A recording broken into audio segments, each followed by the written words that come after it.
बड़ी खबर है, प्रधानमंत्री आवास पहुंच गए मुख्यमंत्री योगी आदित्यनाथ। अब उनकी मुलाकात होगी 10:37। अभी थोड़ी देर पहले सीएम योगी पहुंच गए प्रधानमंत्री आवास और अब से थोड़ी देर में उनकी मुलाकात भी होगी मुख्यमंत्री योगी आदित्यनाथ की प्रधानमंत्री मोदी से। 10:45 का नियत समय है और ये तस्वीरें देखिए प्रधानमंत्री आवास से। अब से थोड़ी देर पहले निकले थे यूपी सदन में उन्होंने विश्राम किया था। उसके बाद कई अधिकारी भी पहुंचे हुए थे जो खासतौर पर पश्चिमी उत्तर प्रदेश के, वो मुलाकात करने के लिए पहुंचे हुए थे। सुबह सुबह ये मुलाकातें हुई, लेकिन एक बार फिर से आज दिन में जो आधिकारिक मुलाकातें यूपी चुनाव के लिहाज से, मिशन यूपी के लिहाज से, उसकी अब शुरुआत हो गई है। कल अमित शाह से मुलाकात हुई थी और ये तस्वीरें देखिए, मुख्यमंत्री योगी आदित्यनाथ अंदर प्रधानमंत्री आवास में पहुंच चुके हैं और अब वो अंदर जाकर प्रधानमंत्री मोदी से मुलाकात करेंगे। मुलाकात में क्या बातचीत होगी, इसकी चर्चा हो रही है। मुलाकात के बाद क्या नतीजे निकल सकते हैं, इस बात को लेकर चर्चा हो रही है। क्या संदेश यहां से दिया जा रहा है उत्तर प्रदेश को, खासतौर पर चुनाव को देखते हुए बीजेपी की अपनी तैयारियां क्या होंगी, सहयोगी दलों को साथ लेकर कैसे चलेगी, पिछले 20 दिनों में जो घटनाक्रम हुआ है उसके मायने क्या है, इस पर हम लगातार चर्चा कर रहे हैं। अवधेश जी, अब आप अपनी बात पूरी करिए। मूल जो बीजेपी की समस्या यह है कि योगी आदित्यनाथ को भी कहा गया है कि जो कुछ असंतोष पार्टी में है उनका निराकरण करिए। जाने अनजाने स्वभाव से सब चीजें पैदा हुई है, चुनाव में साथ जाना है। दूसरे लोगों को भी कहा गया है और बीच में उप मुख्यमंत्री केशव प्रसाद मौर्य और विनोद बंसल जो साथ यात्राएं कर रहे थे, मीडिया में फोटो खिंचवाया जा रहा था, लगता था कि कोई एक दूसरा ग्रुप खड़ा हो जाएगा, उसको भी रोकने की कोशिश है कि आप उनकी अध्यक्षता में हमको 300 इतनी सीटें मिली है, वो अध्यक्ष थे पार्टी के, उनसे भी मेल मिलाप करके चलिए। तो ये सारी चीजें हुई है, लेकिन नरेंद्र पुंडेर की यह बात बिल्कुल से यही बात मूल है कि सब कुछ 2022 को ध्यान में रखकर किया जा रहा है। प्रधानमंत्री मोदी से मुलाकात में भी कुछ बातें चुनाव को लेकर की भी होगी, कुछ बातें मंत्रिमंडल तो वहां फेरबदल होना है। अफसरों का एक व्यापक फेरबदल, मैं समझता हूं करीब 150 अफसरों का व्यापक फेरबदल किया जा चुका है। अफसरों को कहा जा चुका है कि कार्यकर्ताओं से और नेताओं से, विधायकों की बात सुनिए, उसके अनुसार काम करिए। प्रदेश के सहयोग सेल जो होता है, सहयोग जो क्षेत्र है, उसको केंद्र की तरफ मजबूत करिए ताकि कार्यकर्ता आए, उनका काम हो सके। ये सब बातें उसमें हैं। लेकिन एक बात जो एनके सिंह जी कह रहे थे ना कि ऐसे स्ट्रेटेजी बनाई जाती है, ठीक बोल रहे थे। इसीलिए यह मीटिंग स्ट्रेटेजी बनाने की नहीं है। कोरोना के कारण केंद्र सरकार से लेकर के पूरी बीजेपी के विरुद्ध जो देश और विदेश की मीडिया ने एक माहौल बनाया था, उसको दूर हटा करके दूसरी खबरें कैसे आए, इसका भी ध्यान रखिए कि बीजेपी के सामने इस समय एक दबाव के कारण, अब पिछले कितने दिनों से आपने अमित शाह का फोटो कितने दिनों बाद देखा है, तो कई चीजें इसमें मिली हुई है जिनसे इस समय उत्तर प्रदेश भी है, केंद्र सरकार की अपनी छवि भी है, कोरोना के कारण मीडिया का पूरा फोकस कोरोना पर है और तो उन सबको मिला के यहाँ। और जो अंतिम बात, एके शर्मा की बहुत चर्चा हो रही, जब वो गए थे तो हम लोगों ने भी सुना था कि शायद उनको देकर के और मुख्यमंत्री के अधीन गृह विभाग भी शायद दिया जाएगा। लेकिन चूंकि लंबा समय हो गया, अगर मोदी और शाह यही चाहते थे तो अभी तक हो जाना चाहिए, इसलिए उसको मैं बहुत महत्व नहीं देता हूं। इस समय भाजपा के लिए एक ही लक्ष्य है कि उत्तर प्रदेश की सरकार किसी प्रकार से रिपीट हो, क्योंकि केंद्र में अगर उसको बहुमत मिली तो उसका एक बड़ा कारण उत्तर प्रदेश है। 2019 का भी परफॉर्मेंस रहा उत्तर प्रदेश है। जिस अयोध्या राम जन्मभूमि के व्यापक आंदोलन से बीजेपी पहुंची है, अब वो राम मंदिर बन रहा है, इसमें अगर बीजेपी विफल हो जाती है तो उसके हिंदुत्व पर और सांस्कृतिक राष्ट्रवाद पर प्रश्न खड़ा होगा। इसलिए व्यापक तरीके से बीजेपी उत्तर प्रदेश को ले रही है और योगी आदित्यनाथ को ले रही है। ठीक है, ये मुलाकात है, उसी लिए एनके सिंह सर प्रधानमंत्री आवास पहुंच चुके हैं मुख्यमंत्री योगी आदित्यनाथ, बस अब मुलाकात होने वाली भी है। लेकिन इस मुलाकात में बात क्या, जो बात अवधेश जी कह रहे हैं, डैमेज कंट्रोल या एक व्यापक रणनीति?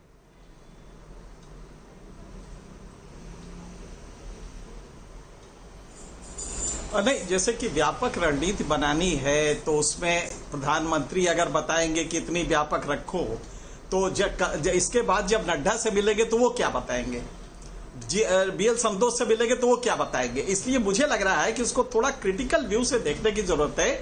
और बिल्कुल सही कहा उन्होंने कि बीजेपी को रीइन्वेंट करना पड़ेगा कि कुछ चीजें, अगर मीडिया इतनी पावरफुल है और वो भी इनके खिलाफ वाली तथाकथित बुद्धिजीवियों वाली मीडिया, जो कि इनके लोगों को गवर्नर क्या भेज देती है, 2-2 दिन वहां हाथ पैर तोड़ के वहां बैठे रहते हैं, तमाशा पूरा बनता है। तो मुझे लगता है कि फिर प्रॉब्लम तो बीजेपी, यार मीडिया से इतनी वल्नरेबल हो जाएगी, बीजेपी ऐसी पार्टी जिसको कहा जाता है मीडिया उसकी जेब में है, तो मुझे नहीं लगता है कि ये सब चीजें इस तरह से है। अब आप सोचिए जरा, अनुप्रिया पटेल को कल ही टाइम देना था, उसी वक्त देना था जब सीएम हो, जरा गौर कीजिएगा। इन दोनों को उसी टाइम, आप एक दिन पहले दे सकते थे, एक दिन बाद में दे सकते थे, 4 घंटे पहले दे सकते थे, 4 घंटे बाद में दे सकते थे। फिर अगर किसी को मंत्री बनाना है या वो करना है तो ये काम तो जेपी नड्डा को डिसाइड करना है ना कि कौन सी पार्टी को हम अपने एसोसिएशन में शामिल करेंगे, कोalition में शामिल करेंगे। आप देखिए जरा गौर करके, ये डिसाइड क्या होम मिनिस्टर कंट्री का करेगा?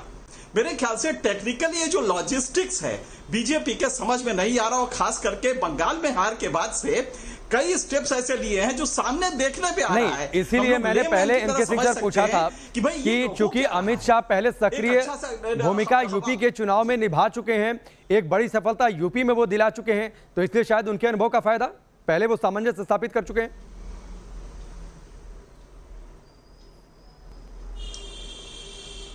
तो अगर वो होना था तो फिर इतनी तो बीएल संतोष से मिलने की दर भटकने की क्या जरूरत थी? बीएल संतोष तो अभी गए थे लखनऊ में, ठीक, अभी तो ये सब लोग 2 दिन रहे हैं। तो ये जो इतना लंबा आपने खींचा है और दिन रात एक अजीब सा माहौल बना दिया है कि यूपी में सब कुछ गड़बड़ है बीजेपी को लेके।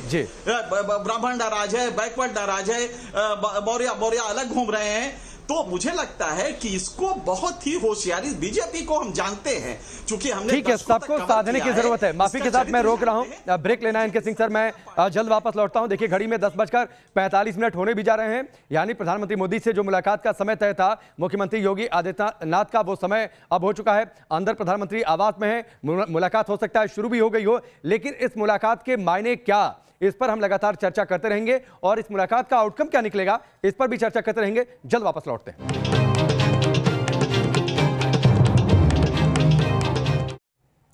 ब्रेक के बाद चलिए आगे बढ़ते हैं। लगातार आज की बड़ी खबर पर हम बने हुए हैं। बड़ी खबर, मिशन यूपी की तैयारी बीजेपी की, और उसके लिए मुख्यमंत्री योगी आदित्यनाथ देश की राजधानी दिल्ली में, और इस वक्त की सबसे बड़ी खबर यह है कि उनकी मुलाकात शुरू हो गई है प्रधानमंत्री मोदी के साथ। पीएम आवास पर यह मुलाकात हो रही है। अब से थोड़ी देर पहले यूपी सदन से निकलकर पहुंचे थे प्रधानमंत्री आवास, और अब प्रधानमंत्री मोदी से उनकी यह बैठक शुरू हो गई है प्रधानमंत्री आवास पर, 7 लोक कल्याण मार्ग पर। और जब यह मुलाकात खत्म हो जाएगी उसके बाद मुख्यमंत्री योगी आदित्यनाथ बीजेपी के राष्ट्रीय अध्यक्ष जेपी नड्डा से मिलेंगे। बीएल संतोष से भी उनकी मुलाकात होनी है, तय होनी है, बातचीत होनी है। विकास, में सीधे आपके पास आता हूं। प्रधानमंत्री के साथ मीटिंग शुरू हो गई है, बातचीत शुरू हो गई है, क्या चर्चा चल रही होगी अंदर? जी देखें, अगर एक आप देखें कि देश की संघात्मक व्यवस्था में कोई भी मुख्यमंत्री जब चाहे प्रधानमंत्री से समय लेकर मिल सकता है, क्योंकि देश में संघात्मक व्यवस्था है, और एक मुख्यमंत्री अगर कोई आकर मिलता है तो बहुत बड़ी बात नहीं है, और राज्यों की बात को लेकर के मिल सकता है। लेकिन यहाँ योगी आदित्यनाथ का आना, दिल्ली आना, प्रधानमंत्री से मिलना एक बड़ी खबर के तौर पर हम इसलिए देख रहे हैं कि जिस तरह की राजनीतिक हलचल उत्तर प्रदेश में देखने को मिली, बीजेपी के तमाम नेता वहाँ कैंप किए, दिल्ली में बैठकों का दौर चला, उसके बाद योगी आदित्यनाथ दिल्ली आए, पहले गृह मंत्री से उन्होंने मुलाकात की, या प्रधानमंत्री के पास वो पहुंचे हैं। तो निश्चित तौर पर जब 2 बड़े नेता मिलते हैं तो किसी एक मुद्दे पर चर्चा नहीं होती है, ये मेरा अनुभव नहीं है, ऐसा होता भी नहीं है। तो जो बात कैबिनेट विस्तार की कही जा रही है, सोशल इंजीनियरिंग की कही जा रही है, राज्य के वहाँ के सूबे में जो कामकाज है उसकी समीक्षा वहाँ पर हो सकती है। योगी अपनी रिपोर्ट कार्ड रख सकते हैं कि कोरोना काल में उन्होंने क्या क्या काम किए हैं, उत्तर प्रदेश में क्या योजनाएं चल रही हैं। लेकिन सबसे बड़ी बात जो है विधानसभा चुनाव, उसकी रणनीति क्या हो, वो हम चुनाव में अगर उतरें तो किस रणनीति के हिसाब से चलें, हमारा संगठन कैसा हो, संगठन में क्या नई व्यवस्था की जानी चाहिए, क्योंकि संगठन को लेकर के योगी आदित्यनाथ की अपनी एक मांग है, खासतौर पे पूर्वी उत्तर प्रदेश को लेकर के। तो उसमें कैसे बीच का रास्ता निकाला जाए। तो मुझे लगता है कि जब प्रधानमंत्री के साथ उनकी बैठक शुरू हो गई है तो सरकार और संगठन से जुड़े हुए तमाम अहम मुद्दे, जिसे लेकर के काफी दिनों से चर्चा चल रही थी पार्टी में भी और उत्तर प्रदेश में भी, उत्तर प्रदेश से लेकर दिल्ली तक, उन सभी मसलों पर चर्चा करके एक सहमति और एक पॉइंट तय करने की जरूर कोशिश की जाएगी। योगी जी की तरफ से अब सारी बातें जरूर रखी जाएंगी कि वो बतौर मुख्यमंत्री उन्होंने क्या क्या अच्छे काम किए हैं, क्या आगे वो करने वाले हैं, चुनाव में किस मुद्दे के साथ वो जा सकते हैं, संगठन में वो क्या चाहते हैं, सरकार में आगे वो क्या चाहते हैं। अगर विस्तार कैबिनेट का होता है तो सोशल इंजीनियरिंग के लिए किन लोगों को शामिल किया जाए, किसे ड्रॉप किया जाए, कौन से वो नए चेहरे हो सकते हैं। तो ये तमाम सारे मुद्दे हैं जिस पे वो चर्चा प्रधानमंत्री के साथ कर सकते हैं। जी ठीक है। एनके सिंह सर, प्रधानमंत्री मोदी कई बार कहते हैं, इस बात का जिक्र करते हैं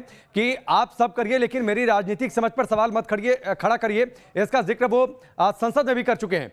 तो जाहिर सी बात है उस समझ के जरिए यूपी को कैसे जीता जाए।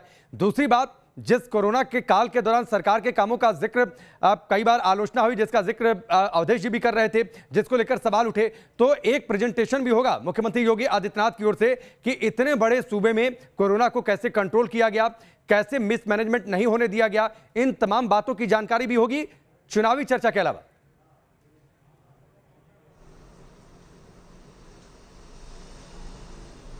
नहीं, बहुत सारी चर्चाएं होंगी, इसमें कोई दो राय नहीं है और होनी भी चाहिए। अगर प्रधानमंत्री से आप देश के मिल रहे हैं तो कोई एक कोई इशू स्पेसिफिक चर्चा नहीं होती है। और कोरोना का जहां तक फिगर का सवाल है, वो ऑलरेडी गवर्नमेंट ऑफ इंडिया के पास पहुंच गया है और ब्रीफ कर दिया गया प्रधानमंत्री को कि यूपी में क्या क्या हुआ था। लेकिन मुझे लगता है कि ये कोई इतना बड़ा इशू है। जो इशू है कि कैसे कैबिनेट एक्सपेंशन करेंगे और पॉलिटिकल इंजीनियरिंग, ये सोशल इंजीनियरिंग तो नहीं है, क्योंकि सोशल इंजीनियरिंग में बीजेपी 70 साल करीब 100 साल संघ को हो गए और बीजेपी को भी अच्छा खासा टाइम हो गया। दलित आपके साथ अभी भी पूरी तरह नहीं जोड़ पाया क्योंकि उसमें आप फेल हो गए। तो सोशल इंजीनियरिंग रातों रात नहीं होता है कि पटेल आपसे खुश हो जाएगा, ब्राह्मण आपसे खुश हो जाएगा, उसके लिए लंबा टाइम लगता है। तो किया क्या जाता है कि उसकी जगह पॉलिटिकल इंजीनियरिंग की जाती है और जो नुमाइंदे हैं उस सोशल सेगमेंट के, उनके लीडर्स को लेके उनको झाड़ पोछ के खड़ा किया जाता है, उनको शक्ति संपन्न किया जाता है। जैसे अनुप्रिया पटेल के हस्बैंड को मिनिस्ट्री दे देना या निषाद को दे देना, मेरे ख्याल से ये किया जाएगा। तो ये तो योगी जी ऐसे भी कर देते ये। और 6 महीने में जब आप कर रहे हैं तो मैसेज ये जा रहा है कि 4.5 साल आपने इन काम काजों को या इसको क्यों नहीं असेस किया कि ब्राह्मण आपसे नाराज है, आप नेताओं को तरजीह नहीं देते, अफसरों को देते हैं। एंड चुनाव जब आपके सर पे खड़ा है तब किसी चीफ मिनिस्टर का असेसमेंट 4.5 साल बाद आप कर रहे हैं, मेरे ख्याल है ये टेक्निकली गलत है। ये आपको 3 साल पे, वैसे भी नियम बनना चाहिए कि 2.5 साल पे हर चीफ मिनिस्टर का जो पार्टी है वो अपना असेसमेंट करे और उसको आगाह करे कि आप यहाँ गलती कर रहे हैं। आप 6 महीने पहले अगर आगाह करेंगे तो ठीक है। इनके सिंह थोड़ा सा रोकना पड़ेगा आपको। निश्चित तौर पर कैबिनेट एक्सपेंशन के जरिए समीकरणों को साधने की कोशिश होगी। यूपी में 7 मंत्रिमंडल में पद खाली हैं, कई सारे आयोग निगमों में पद खाली हैं, इसके अलावा 4 एमएलसी की सीटें खाली हो रही हैं। शायद इन सभी कदमों के जरिए हो सकता है यूपी के तमाम समीकरणों को साधने की अंतिम रूपरेखा आज तय हो जाए। इस पर हमारी चर्चा आगे जारी रहेगी, तमाम रिपोर्टर्स हमारे साथ जुड़े रहेंगे। लेकिन फिलहाल एनके सिंह सर और अवधेश जी, आप दोनों का बहुत बहुत शुक्रिया। जल्द वापस लौटते हैं एक ब्रेक के बाद।